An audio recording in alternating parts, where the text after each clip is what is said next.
नमस्कार दोस्तों, मैं आपका अपना दीपांशु लौट आया हूँ एक सपने के सच होने की कहानी के साथ। आइए शुरू करते हैं। तो दोस्तों, एक बार की बात है, एक शहर में एक लड़का रहता था। स्कूल से आने के बाद वह अपने पिता के साथ काम पर जाया करता था। उसके पिता एक घोड़े के अस्तबल में काम करते थे।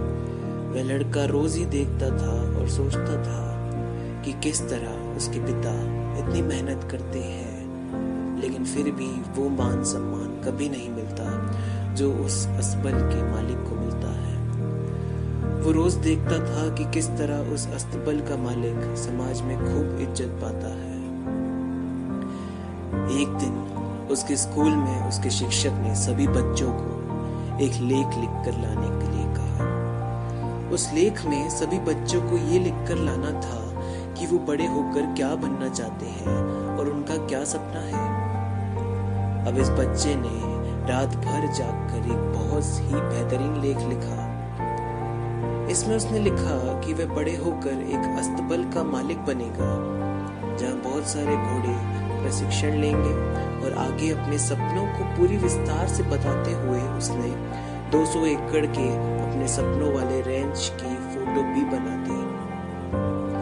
अगले ही दिन उसने पूरे मन से अपने लेख प्रशिक्षक को दिया। शिक्षक ने सभी कॉपियां जांचने के बाद परिणाम सुनाया।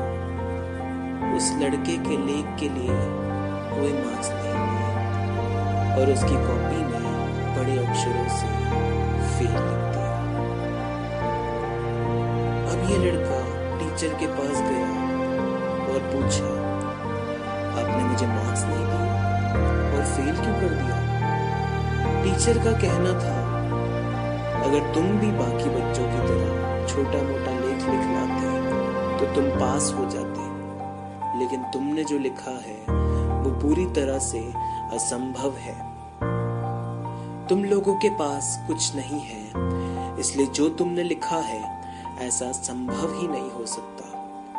तुम चाहो तो मैं तुम्हें एक और मौका देता हूँ। तुम कल दूसरा लेख लिख कर लाना जिसमें कोई वास्तविक लक्ष्य बना लेना। घर जाकर इस लड़के ने बहुत सोचा। अधिक विचार करने के बाद भी उसे कुछ समझ नहीं आया। अगले दिन वह फिर टीचर के पास गया और उसने कहा, आपको जो भी मार्क्स देना हो आप दे दीजिए, लेकिन मेरा तो यही सपना है और मुझे कुछ और नहीं बनना है। मैं अपना सपना बदल नहीं सकता। और ठीक 20 साल बाद दोस्तों, इस लड़के ने सचमुच अपना सपना पूरा कर लिया। तो इस कहानी से हमें ये समझ लेना चाहिए कि अगर हम कुछ करने की ठान लें और बिना विचलित हुए पूरे मन से उस लक्ष्य को पाने में अपना सारा ध्यान लगा दें, तो हमें सपना पूरा करने से कोई नहीं रोक सकता। सिर्फ अपने मन में खुद के सपने के प्रति कोई शंका नहीं होनी चाहिए। धन्यवाद।